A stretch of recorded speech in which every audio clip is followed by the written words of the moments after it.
Hello, আসসালামু আলাইকুম। সবাই কেমন আছেন? আশা করি সবাই অনেক ভালো আছেন। বাংলাদেশে ইদানিং অনেক গরম পড়েছে। তো এটা হচ্ছে আমাদের ঈদের পরে এই ফার্স্ট বের হওয়া, কারণ গরমে সচরাচর বের হওয়া হয় না। আর এটা আমার first blog and special blog for me. তো দেন গরমে বের হয়ে আমার বেবিটা অনেক অসুস্থ হয়ে পড়ে। এখানে আমি কিছু ছবি-টবি তুলতেছিলাম পোস্টোস দিয়ে। আর আসর তো খুবই খুশি তার পাপাকে পেয়ে। আর দেন ওর পাপা আসরের পছন্দের কিছু খাবার অর্ডার করে। অ্যান্ড যেটা বলা যায় যে বাপ কা বেটা, পাপার হাতেই সে খাবে। তো পাপা খাওয়া দিচ্ছিল তাকে এবং সে খুব এনজয় করতেছিল। এটা হচ্ছে আমাদের সেকেন্ড দিন। এটা হচ্ছে আমরা সীমান্ত স্কোয়ারে গিয়েছিলাম আসারকে নিয়ে বাবুল্যান্ডে।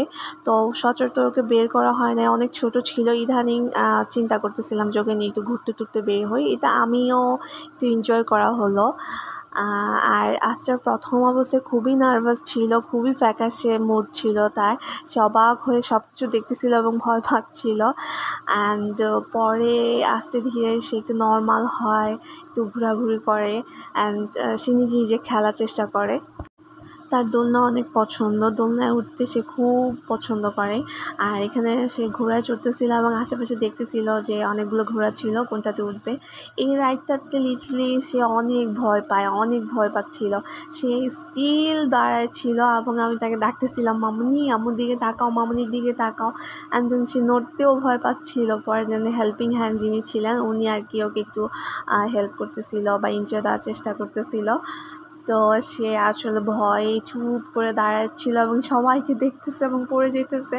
সেটাই আর কি বারবার চেষ্টা করতেছে যে কি করবে বুঝতেছিল না। এবং পরে শেষে একটু ভালো লাগতেছে দেখে একটু লাফালাফি করতেছিল। ওর পাপা আর আমি সামনেই দাঁড়াচ্ছিলাম যে ব্যথা পায় কিনা। দেন ওর বাবা ওখান থেকে নিয়ে এসে ওকে স্লাইডে এখানে নিয়ে আসলেন। ও কি করবে, স্লাইড খাবে না, ও বল ছোড়াছুড়ি করতেছিল, সব বাচ্চাদেরকে দেখতেছিল, ডানে বামে দেখতেছিল এবং বল ছুঁড়ে মারতেছে, পাপার সাথে খেলতেছে, খুব এনজয় করতেছিল। তো ওর পাপা চিন্তা করলো যে না, একটু ওকে স্লাইড দেওয়াই, দেখি স্লাইড দিলে ও কেমন এনজয় করে। তো সেরকমই ওর বাবা কী করলো, ওই হেল্পিং হ্যান্ড যিনি ছিলেন তাকে দিল যে একটু স্লাইড দিয়ে আনাইতে। তো এরকম স্লাইড দিতে নিয়ে যেতেছে। স্লাইড খেয়ে তো সে রীতিমতো মানে কান্না কাকে বলে, সে খুবই নার্ভাস, খুবই ভয় পাচ্ছিল স্লাইডটাকে।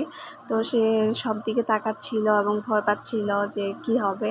তো শেষমেশ যখন স্লাইড হয়ে গেল অ্যান্ড সে চুপ করে একেবারে স্ট্যাচু হয়ে গেছে।